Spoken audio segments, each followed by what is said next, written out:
예, 여러분 안녕하세요. 자, 오늘은 우리말의 구조 제2강 형태소에 대해서 한번 공부를 해보도록 하겠습니다. 이 형태소라고 하는 것은요, 일단 형태소의 형태라는 말 자체가 꼴, 이런 뜻입니다. 꼴. 어떤 그 단어의 이런 꼴을 이야기를 하는 거죠. 그래서 이제 우리가 일반적으로 기존에 14페이지를 펴보시면 두 번째 단락에 가장 널리 알려진 문법 단위는 단어 또는 문장이었죠. 그리고 이제 이 단어 외에도 구가 있어요. 구. 이 구는 이제 주어 동사가 갖춰져 있지 않는 거죠. 주어 동사가 갖추어져 있지 않은 거. 이걸 이제 구라고 합니다. 자, 그래서 형태소에 대한 설명이 그 밑에 나오죠. 밑에 1번, 그 밑에 보면 1번이라고 써진 거 있죠. A하고 1B가 나오는 것이 있어요. 1A, 1B. 거기서 바로 윗단락에 나오죠. 거기 밑줄 주세요. 형태소는 최소의 유의적 단위라고 정의된다. 유의적이라는 말은요. 유의적. 거기 동그라미 찍어 쓰세요. 의미를 이루는 이란 뜻이에요. 이런 뜻입니다. 그래서 최소의 유의적 단위 minimal, meaningful unit라고 써놨죠. 그걸 여러분 염두에 두시면 됩니다. 그래서 이제 그 밑에 1번에 A하고 B를 보면 1A 별, 나, 하나, 어느, 참 이런 거 같은 건 이제 다 일반적인 표현이고요. 1B에 나오는 가, 을, 앗, 다 이런 것들 있죠. 이런 것들이 있어요. 뭐 이거는 이제 가 하면 주격조사, 을 하면 목적격조사, 앗 하면 과거를 나타내는 시제죠. 다는 어말음이죠. 자, 이런 종결을 나타내는 의미들도 있습니다. 그런 것들이 있어요. 예를 들어서 이제 우리가 나비가 있다. 이런 경우는 이제 나비는 나하고 비로 나눌 수가 없죠. 그냥 이게 하나의 나비죠. 나비. 이런 거 있죠. 뭐 우리가 눈웃음 이런 경우는 눈웃음 이런 경우는 이제 그 눈이라는 게 있고요. 웃음도 웃다라는 그 웃음 같은 경우는 최소 유의적 의미가 아니죠. 웃과 음으로 나눌 수 있다는 거죠. 이 음이라는 건 명사형 전미사죠. 눈과 웃과 음으로 이렇게 나눌 수 있죠. 이런 식으로 이제 쓸 수가 있는 겁니다. 뭐 예를 들어서 웃어라 라고 이야기할 때 어라라는 건 이제 명령형 어미죠. 이런 것들도 이제 나눌 수가 있고요. 그러니까 이 형태소라고 하는 것은 여러 그 맥락으로 나눠질 수가 있어요. 자, 한번 예를 한번 들어보겠습니다. 만약에 오늘 밤은 별이 밝다. 자, 이걸 한번 봅시다. 밝다. 이렇게 이제 볼 때 이걸 이제 만약에 형태소 단위로 하면 오늘 밤, 은, 별, 이, 밝다죠. 이건 형태소입니다. 형태소 단위. 왜 이렇게 나누는지 알겠죠? 오늘 이거는 오하고 늘로 나눌 수가 없죠. 오늘 밤 하나의 단어죠. 은은 주격조사. 별 이것도 주격조사죠. 그다음에 이제 밝다. 밝이라는 어간과 다 어미죠.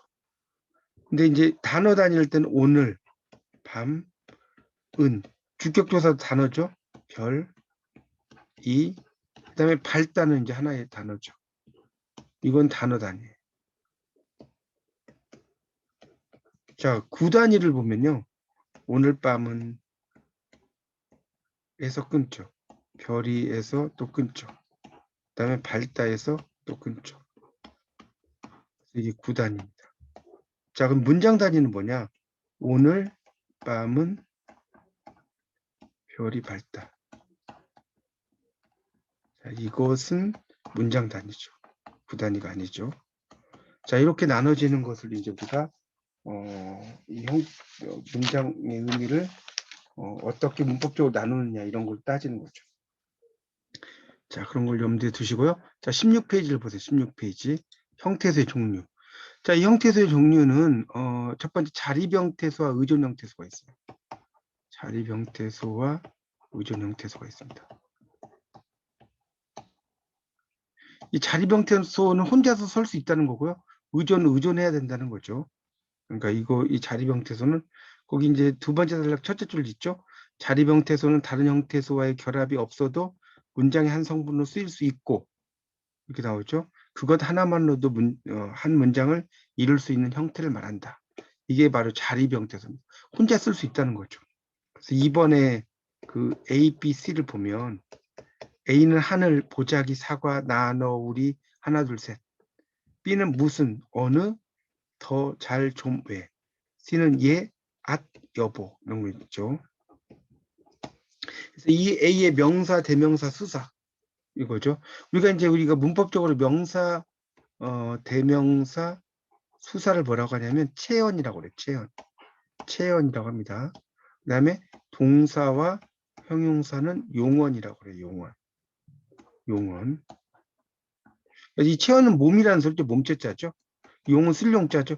그러니까 용언이라는 것은 결국 활용을 할 수 있다는 거죠. 활용을 할 수 있는 것이 용언이죠. 그래서 이제 조사에 도움이 없이도 다 쓸 수 있는 거죠. 그 다음에 이 B의 관형사나 부사는 단독으로 쓸 수 있는 거죠. 무슨 어느는 관형사고 더 잘 좀 외는 부사죠. 그 다음에 C는 감탄사죠. 예, 앗, 여보 같은 경우는 이것도 자립 형태사예요. 근데 의존 형태소는 거기다 밑줄 치세요. 그 밑에 단락 첫째 줄 다른 형태소와 결합해야만 문장의 성분으로 쓰일 수 있어요. 예를 들어서 3번에 나오는 A의 업, 뒤 이런 것들은 다 어간이죠. 어간인데 이 자체로만 쓸 수가 없다는 거죠. 그렇죠? 그런 걸 이야기하는 겁니다. 그다음에 업, 다 이것도 업이라는 거하고 다. 그다음에 업, 서서, 업, 고, 뒤, 다, 뒤, 어서, 뒤, 고 이런 것들이 다 마찬가지죠. 그래서 이제 그런 것이고 3B와 같이 이제 어미가 결합한 형태죠. 이 영어에서는 이제 뭐 달리다면 런이고 말하다는 스피크고 이런 것들은 이제 그 어간이 이제 하나의 그 동사가 자체가 이제 자립 형태소인데 우리말에서는 어미를 필요로 한다는 거죠. 그래서 의존 형태소는 형용사 앞이나 뒤에 붙임으로써 그쪽으로 반드시 다른 형태소가 결합해야 되는 것을 보여준다. 거기 밑줄 좀 치세요. 16페이지 마지막 줄에부터 17페이지 첫째 줄까지. 자, 17쪽에 4번의 A를 보면 가, 잇, 먹. 그다음에 B는 은이, 고, 어라, 지, 다. C는 get, 의시, 앗. 그래서 4A에서 뒤쪽에 붙임표를 두고 4B에서는 앞쪽에 붙임표를 두는 것은 이러한 뜻이죠. 그러니까 앞에 있는 단어에 붙느냐, 뒤에 어떤 단어를 붙이느냐. 자, 이런 얘기. 그다음에 4C는 왼쪽에서 붙일 수도 있고 오른쪽에도 붙을 수 있다는 거죠. 그래서 get 같은 경우는 뭐 get이라는 단어가 있으면 어떻습니까? 예를 들어서 그 4의 C에 보면 get 이렇게 썼잖아요. 그러면 이건 뭐예요? 뛰겠니? 이러면 뛰도 붙고 니도 붙었죠. 이런 걸 이야기하겠죠. 의시 같은 경우는 웃으시면 이런 거. 웃고 이런 거라고 볼 수 있겠죠. 그다음에 형태소 중에 자립성이 불분명한 것이 이제 5번에 나오죠. A와 B. 이가, 을을, 애은, 는도. OA와 같은 경우는 이제 우리말의 조사, 이 조사를 말하는 거죠. 이가, 을을처럼 그 앞에 붙임표를 두지 않았는데 이들을 자립 형태소로 취급한다는 것. 뜻으로 이해할 수 있다. 그러나 우리말의 조사는 실제로 자립성이 약하다. 그러니까 조사라는 것은 이제 일종의 자립 형태소로 그 취급을 하는데 실질적으로는 약하다는 거죠. 이 자립의 의미가 그걸 이야기하는 거죠. 오삐는 겉수 줄 대 때문 이거는 이제 일종의 의존 명사를 말하는 겁니다. 예전에는 이 의존 명사를 불완전 명사라고 이야기를 했어요. 완전하지 않다 해서 그런 것들인데 이런 것들도 이제 그 독립적으로 이렇게 쓰기는 쉽지 않다는 것을 말합니다. 자, 17페이지 2번에 실질 형태소, 형식 형태소라고 나오죠. 자, 17페이지 2번. 그래서 이제 우리가 실질 형태소를 다른 말로 어휘 형태소라고 하고요. 그다음에 형식 형태소를 문법 형태소라고 합니다.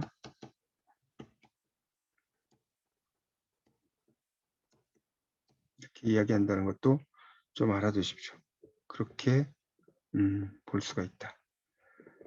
그거 하기 전에 이제 조금 더 부연 설명할 게 이제 17쪽에 5번에 지금 A하고 B가 있는데 지금 A는 조사예요, 조사. 근데 이 조사가 자리병태소가 될 때는 단어 임을 전제로 한다는 거 좀 써주세요. 전제로 이제 붙이는 거죠. 그다음 이제 B는 의존명사, 이 의존명사를 이야기한다라고 볼 수가 있습니다. 이런 것들을 그래서 이제 자립성 유무가 불분명한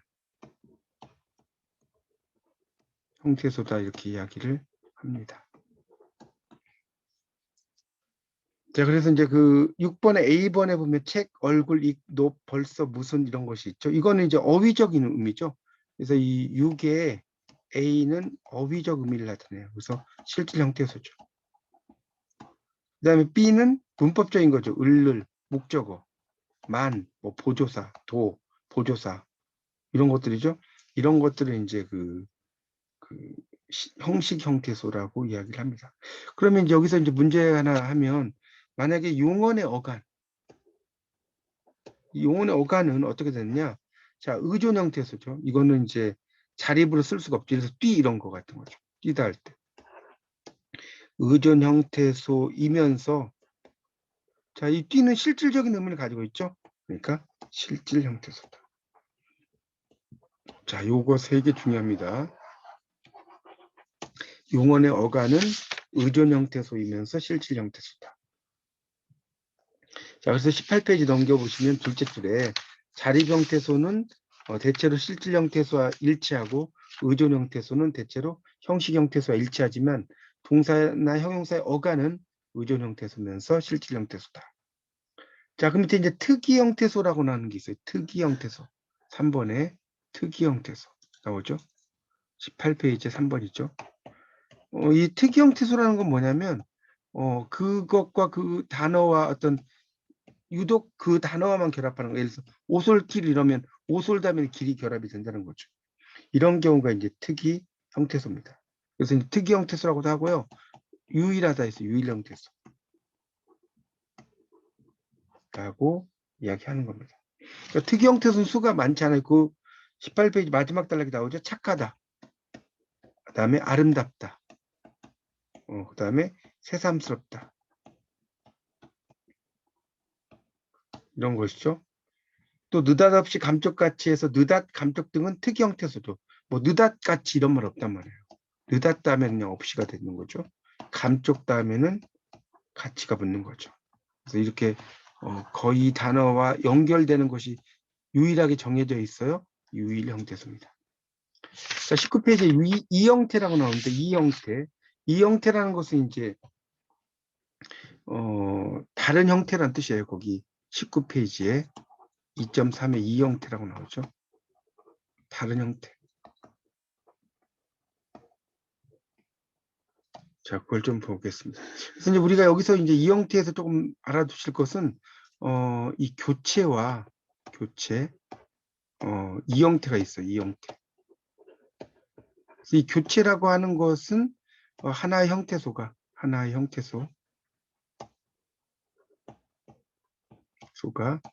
주변 환경에 따라서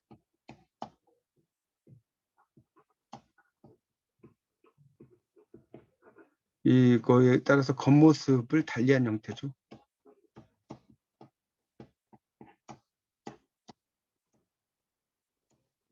이 형태라는 것은 이 형태는 이 형태소가 이제 여러 가지 그 형태소가 있는데 그 형태소가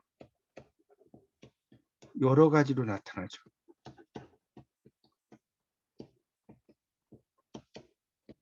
각각의 겉모습이죠.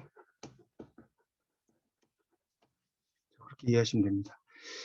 거기 두 번째 단락에 보시면 형태소가 첫째 줄 있죠. 환경에 따라 음상을 달리하는 일을 교체, 얼터네이션 또는 변이, 베리에이션이라고 하는데 이 교체에 의해서 어떤 형태소가 음상을 달리한 것이 몇 개 있으면 이 형태소라고 한다. 같은 형태소일 때 잠시 겉모습을 달리한다라고 이야기를 할 수가 있습니다.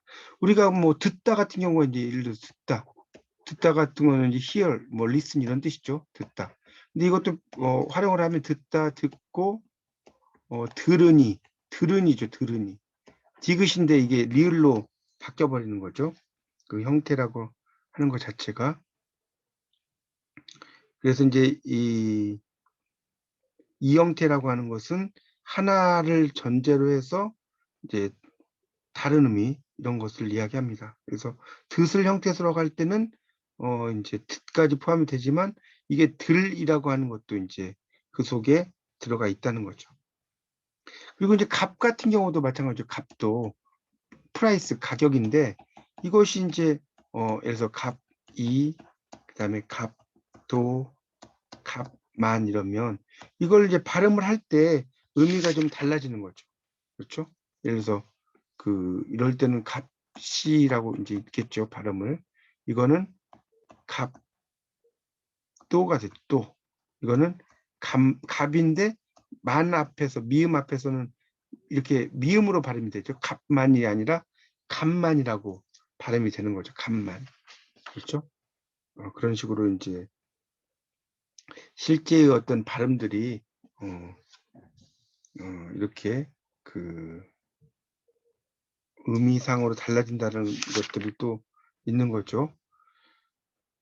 이 상부적 분포가 20페이지의 두 번째 단락에 둘째 줄부터 나오는데요. 거기 밑줄 좀 치십시오. 20페이지. 상부적 분포라는 어떤 요소들이 나타나는 환경이 겹치지 않고 배타적이라는 것이다. 이게 이제 상부적 분포입니다. 상부적 분포. 이런 것이죠. 그러니까 이런 거죠. 아까도 좀 하다가 말았는데 값 다음에 2가 나오고 값 다음에 도가 나오고 값 다음에 만이 나오면 이때는 이제 값만이 된다고 그러죠. 값만. 그러니까 이때는 미음으로 발음이 되는 거예요. 그다음에 값시 할 때는 이제 소리 난 대로는 이제 값시가 되지만 이게 이제 값이라는 거에 이가 붙은 거죠. 이거는 이제 값도가 되는 거죠. 값도 이런 거. 그러니까 이게 이제 감으로 발음될 때는 뒤에 값 이렇게 발음이 되지 않죠. 이런 걸 상보적 분포라고 하는 거예요. 상보적 분포. 뭐 예를 들어 흙이라고 하는 것도 많이 될 때는 앞에 오면 흙만이 되죠. 흙만 발음이. 그렇죠? 그다음에 흙 다음에 을이 되면 흙을이 되죠. 흙을. 이런 식으로. 그러니까 이때는 이응이 될 때는 리을이 안 되는 거고 리을이 될 때는 이응이 안 되죠. 우리가 지킬 박사 하이드 생각을 하시면 되죠. 지킬 박사일 때는 하이드가 안 되고 하이드일 때는 지킬 박사가 안 되는 거죠. 자, 이걸 이제 상보적 분포라고 합니다. 하나의 상황이 나타날 땐 또 다른 상황이 나타나지 않는다는 거죠. 자, 그 다음에 자동적 교체와 비자동적 교체라고 하는 게 그 밑에 있죠. 자동적 교체와 비자동적 교체. 그걸 보겠습니다. 자, 21페이지입니다. 21페이지. 21페이지에 첫 번째 단락에 한 7개 줄 거기서부터 밑줄 좀 치세요. 언어의 음운 규칙에 의해서 필연적으로 일어나는 교체를 자동적 교체라고 하고 그렇지 않은 교체를 비자동적 교체라고 한다. 예를 들어서 눈이 아프다. 이때 눈 다음에 이가 붙죠. 코가 아프다. 그 다음에 코가 아프다죠. 그러니까 눈이 아프다와 코가 아프다 이와 교가 이걸 눈가 아프다, 코이 아프다가 우리말에 음운 규칙상 불가능하기 때문에 일어나는 교체가 아니죠. 예를 들어서 눈가 아프다라고도 발음이 되잖아요. 그렇죠? 코이 아프다도 발음이 되죠. 자, 그래서 이제 이런 것들을 이제 이야기를 하는 겁니다. 그래서 이제 이런 것은 비자동적 교체라고 하는 거예요. 이런 것들은. 그 다음에 듣고 들어라 이런 거 있죠. 이런 경우도 우리가 들어라지만 듣어라 이렇게 옛날에는 이제 이 들어라가 아니라 듣어라라고 썼어요. 그렇기 때문에 이것도 어때요? 비자동적이죠. 자동적이죠. 그런 것을 이제 이해를 하시면 됩니다. 근데 이 비자동적 교체죠. 근데 자동적 교체는 그렇게 발음을 할 수밖에 없는 거죠. 예를 들어서 뭐 먹는다 이러면 이걸 발음하면 어떻게 돼요? 먹는다가 되죠. 이렇게밖에 안 돼요. 이런 건 자동적 교체입니다. 자동적으로 교체가 되는 거 그걸 이야기하고 있습니다. 자, 그다음에 이제 그 의문적으로 조건된 교체와 형태적으로 조건된 교체라고 이제 나오는데 이거는 이제 그 두 번째 단락의 첫째 줄에 보면 조사 이 가나 을을이 자음 아래에서는 이, 을, 모음 아래에서는 가를이 분포된다고 할 때 의문적이다는 거죠. 의문적이다. 이런 것을 이야기를 하는 겁니다. 조사나 이나 가나 을을 이런 식으로 이런 것이 이제 뭐 이런 거죠. 예를 들어서 영수 가 이런 영수 이가 아니죠. 여기 영수 이럴 때는 이제 가가 되는 거죠. 이 모음이죠, 모음. 근데 그 영순 이럴 때는 어때요? 이가가 되죠, 이가. 이 받침이 있을 때는 이렇게 되는 거죠. 이런 것들 이야기하는 겁니다. 의문론적으로. 그래서 그 모음 아래에서는 가가 되고 이 우가 모음이잖아요. 그렇죠? 자음 아래에서는 이가 된다는 거죠. 이런 것들이 다 의문적이다라고 볼 수 있다는 겁니다. 그 마지막 단락에 보면 그런데 어떤 교체는 의문론적으로 설명이 안 되는 게 있어요. 예를 들어서 오너라죠, 오너라. 이 너라라고 했죠. 이게 이제 보아라, 주어라. 교체는 모음조합죠, 모음조합. 이 모음이니까. 그런데 오너라는 너라라고 하는 것이 보아라, 쏘아라 등의 예로 보아 마지막 줄이죠. 21쪽에 모음 오담이기 때문이라고 할 수 없고 어떤 다른 의문적인 조건도 찾아볼 수 없어요. 그렇죠? 그래서 이때의 조건은 의문적인 것이 아니라 오라는 형태이며 이 교체는 형태적으로 조건된 교체다. 그래서 형태적으로 조건된 교체라는 걸 보여주기 위해서 이제 그 어라라고 하는 것에 이제 이렇게 무한대 표시를 이렇게 해놨죠. 너라 이렇게 표시를 합니다. 그래서 이제 형태적으로 조건된 교체는 그렇게 흔하지 않다는 거죠. 오다면 이제 일반적으로 너라라고 하는 것이 있다는 거죠. 영어에서는 이제 북 책이면 s가 붙죠. 북스일 때 황소 옥스인데 en이 붙어서 옥슨 이렇게 되죠. children 같은 경우는 child에다가 ren이 붙고요. 그렇죠? dish 접시죠. es가 붙죠. 이런 것은 이제 의문론적으로 조건된 교체죠. 근데 이런 불규칙, 그러니까 그 s나 es 같은 경우는 이제 명사의 복수형이 s나 es를 붙이죠. 근데 이제 여기 en이나 ren 같은 경우 불규칙이죠. 이런 경우는 이제 를 이야기하는 겁니다. 그러니까 거기 그 22쪽에 3번 규칙적 교체와 불규칙적 교체에서 세 줄 위로 올라가면 영어에서 대표적인 예로는 복수 어미로서 옥슨의 en이나 children의 rn 같은 것을 들 수 있다. 복수 dishis의 s와 es 사이의 교체는 의문적으로 조건된 것인데 en과 rn은 옥수와 child와 같은 형태의 조건된 것이라 밖에 할 수가 없다. 이게 나왔죠. 그러니까 이게 규칙적인 교체냐 불규칙적인 교체냐에 따라서 이제 의미가 된다는 것을 설명하고 있고요. 그래서 이제 그 밑에 나오죠. 교체를 규칙적 교체, 불규칙적 교체를 나눌 수도 있다. 라고 나왔죠. 동일한 주권에서 늘 같은 방식으로 교체가 이루어지는 게 규칙적이고요. 그렇지 않은 게 불규칙적이다. 자동적 교체는 필연적이기 때문에 규칙적이다. 그러나 비자동적 교체는 규칙적인 것이 있기도 하고 불규칙적인 것이 있기도 하다.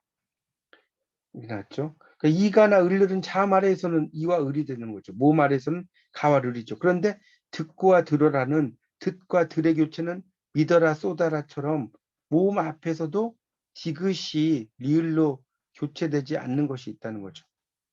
그런 것이 그래서 불규칙적인 교체다. 그러니까 규칙적인 교체가 아니라 불규칙적인 교체다. 이런 이야기입니다. 그러니까 우리가 듣다라는 어떤 어간이 있으면 듣다, 듣고, 들으니, 들어서 이렇게 이제 되죠. 그런 것들이 이제 있는데 이게 이제 이거는 자음이고 뜻이죠. 그다음에 은이 어서 이럴 때 를이죠. 그런데 이제 고어에서는 듣으니 이렇게 또 발음을 실질적으로 했어요. 들으니가 아니라 그런 것이죠. 그다음에 이제 믿다 같은 경우도 믿다는 어때요? 믿다 같은 경우는 믿다, 믿고, 믿으니, 믿어서가 되죠. 이때는 모음 앞에서도 뭐 디귿이 니을로 바뀌거나 이렇게 되는 게 아니죠. 그러니까 이런 우리말의 그 불규칙 활용은 대부분이 불규칙적 교체다. 이렇게 볼 수가 있습니다. 그다음 이제 기본형 같은 경우가 이제 그 이 형태 중에 가장 본질적인 것이다 라는 건데 뭐 이 부분은 뭐 그렇게 뭐 예를 들어서 흙이라는 것이 흙만 이렇게 이때는 흙으로 발음되고 흙도 이럴 때는 흙 이렇게 이제 발음이 되고 하더라도 기본적인 형태는 흙이라고 써야 되는 거죠. 기본형이라는 것. 뭐 그런 이야기들을 쭉 써놨습니다. 예를 들어서 뭐 꽃을 이렇게 할 때 꽃을 소리 난 대로 꽃을이지만 꽃이라는 것에 을이 붙었죠. 목적격. 그러니까 이 꽃이라는 것 자체가 기본형이다. 뭐 그런 정도로만 여기서는 이해하시면 될 것 같습니다. 25페이지에 보면 기본형 중에는 실제 발음에 존재하지 않는 형태로 정한 이론적 기본형도 있다. 집을 짓는다의 짓은 짓고, 짓더니에서는 짓는다에서는 진, 그렇죠? 짓는 이럴 때는 발음이 짓는으로 발음되잖아요. 그렇죠? 그런 의미로 이제 이야기하는 겁니다. 뭐 지어라 할 때는 당연히 지겠죠.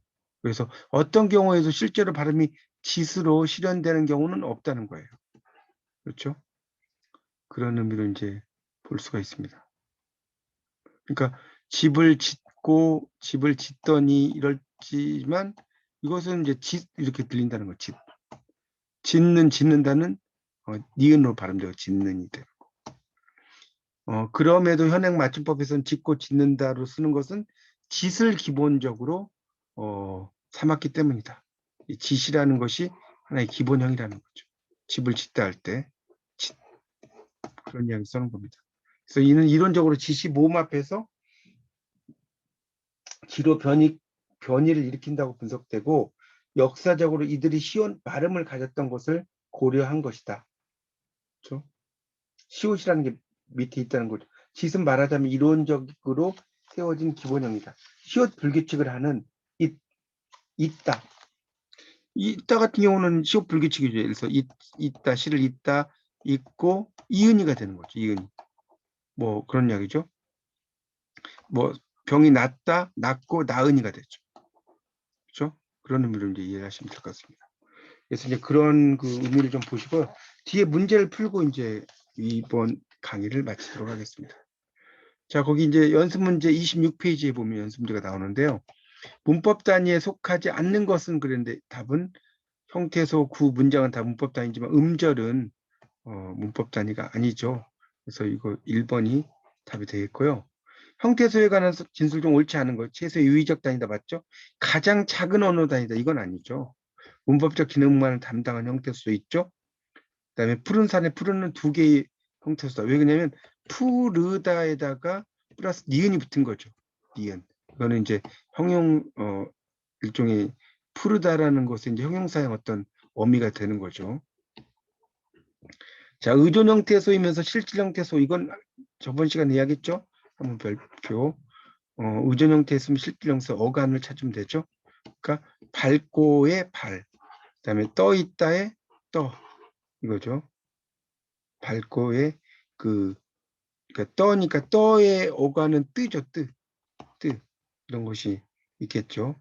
하늘엔 달이 밝고 바다엔 배가 떠 있다 이런 얘기인데 여기서 이제 잇 같은 경우도 이제 어간이니까 들어가는데 여기서는 잇은 안 나왔죠. 그러니까 4번에 나오는 밝과 뜨가 답이 되겠네. 웃다 이 형태가 아닌 것은 웃다는 경우는 그다음에 뭐 웃는 같은 경우는 이제 니은으로 발음이 되는 거죠. 그렇죠? 그다음에 웃어라 이런 거 시옷 발음 이런 것들 이야기하는 거죠. 웃음. 그러니까 1번의 우는 웃다의 이 형태라고 볼 수가 없다 이런 내용으로 설명이 됐고요. 형태적으로 조건된 교체에 해당되는 것은 이라고 했죠. 조건된 교체. 여기는 이제 4번을 보시면 가거라 오너라에서 명령은 거라 넣어라 이런 것은 이제 그 조건된 교체다라고 이제 이야기를 했죠. 그 조건된 교체라고 하는 것이 이제 그 상당히 중요한 그런 형태다. 이거는 이제 여러분 교재 21쪽에 보면 의문적으로 조건된 교체와 형태적으로 조건된 교체라는 것이 나와 있습니다. 그걸 좀 염두에 두시면서 보시면 돼요. 그 우리말에서는 되게 형태적으로 조건된 교체가 별로 없어요. 형태적으로 조건된 교체는 아까 뭐라고 그랬죠? 영어 단어가 이제 형태적으로 조건된 교체가 많습니다. 그래서 아까 이야기했죠? 그 명사의 복수형, 베스나 es 붙이는 거. 또는 이제 불규칙 영혼 같은 경우는 뭐 child, children, ox, oxen 이런 것들은 다 불규칙이죠. 불규칙의 형태로 보는 건데 이런 것들은 다 형태적인 으로 조건된 교체라고 볼 수가 있겠습니다. 그러니까 그리고 오너라 같은 경우는 이제 명령 어미가 이 오너라 이렇게 나왔죠. 오너라. 이럴 때는 이 오라는 것 다음에 명령형 어미가 너라로 교체가 되는 그런 그 형태라고 그랬죠. 그런 것은 이제 의문적으로 조건된 교체인데 이런 경우는 이제 어떤 의문론적으로 설명을 하기가 그렇게 쉽지 않다라고 할 수가 있습니다. 오너라라고 하지 않고 뭐 오거라라든가 이렇게 해도 상관은 없는데 일반적으로 이제 오와 너라라고 하는 것이 이제 연결이 되는 그런 내용이 되겠습니다. 그렇게 보시면 될 것 같습니다. 그래서 이 형태소라고 하는 것이 이제 여러분이 아마 공부를 하시기가 제 2장 형태소가 좀 까다롭습니다. 다른 것들에 비해서 까다롭기 때문에요. 여러분이 이제 다시 한번 잘 보시면서 그 의미 맥락을 따져보시기 바랍니다. 이상 강의를 마치겠습니다. 감사합니다.